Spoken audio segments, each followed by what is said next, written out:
Hentikan, jangan gunakan pertanyaan retoris.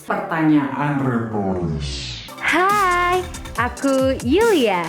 Dengerin lagi ya Your Yulia channelnya. Jangan lupa like, subscribe, and share ke teman-teman kamu. Be good, be smart. Halo, aku Yulia. Ini adalah video aku yang pertama. Alasannya kenapa aku bikin video ini karena selama masa pandemi ini aku menonton beberapa konten kreator yang menyampaikan informasi-informasi yang aku rasa penting gitu ya untuk aku. Tapi ada beberapa catatan yang aku rasa tolong dong konten kreator jangan lakukan hal ini. Apa saja sih? Ada 5 teman-teman yang aku mau kasih saran sih kepada konten kreator, tolong jangan lakukan ini. Yang pertama, hentikan, jangan gunakan pertanyaan retoris. Apa itu pertanyaan retoris? Pertanyaan retoris itu kalau dalam dunia kebahasaan adalah pertanyaan yang tidak membutuhkan jawaban. Maksudnya gimana sih? Misalnya nih, kamu lagi menyampaikan materi kamu, tiba-tiba di tengah jalan kamu bertanya kepada audiens. Contohnya, apa ya? Loh, kok jadi tanya kepada audiens sih gitu kan? Nah, sementara kan itu materi kamu, kami ingin mendapatkan informasi dari kamu gitu. Jadi tapi kenapa kami yang harus ditanyakan apa kelanjutannya gitu. Jadi tolong jangan bertanya seperti itu. Hentikan pertanyaan seperti itu. Yang kedua, please untuk teman-teman konten kreator to the point. Maksudnya apa to the point? Tolong kalau judulnya tentang dropshipper atau income sebagai dropshipper di Shopee misalnya, berarti isi kontennya berkaitan dengan hal itu.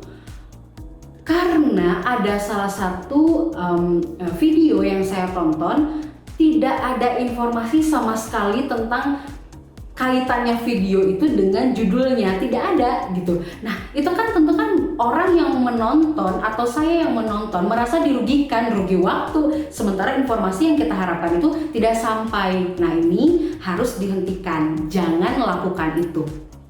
Yang ketiga, kalau teman-teman belum paham betul tentang materi yang kamu sampaikan, tolong jangan disampaikan. Misalnya bagaimana sih Yulia? Jadi gini, saya itu menonton salah satu video tentang seseorang yang menjelaskan satu aplikasi. Tapi ternyata di dalam aplikasi ini dia tidak menguasai betul hal itu. Jadi dalam beberapa hal dia skip. Tentu saya sebagai orang yang membutuhkan informasi lengkap merasa jengkel gitu. Karena saya kan sudah meluangkan waktu untuk menonton konten kamu. Tapi mengapa kamu skip?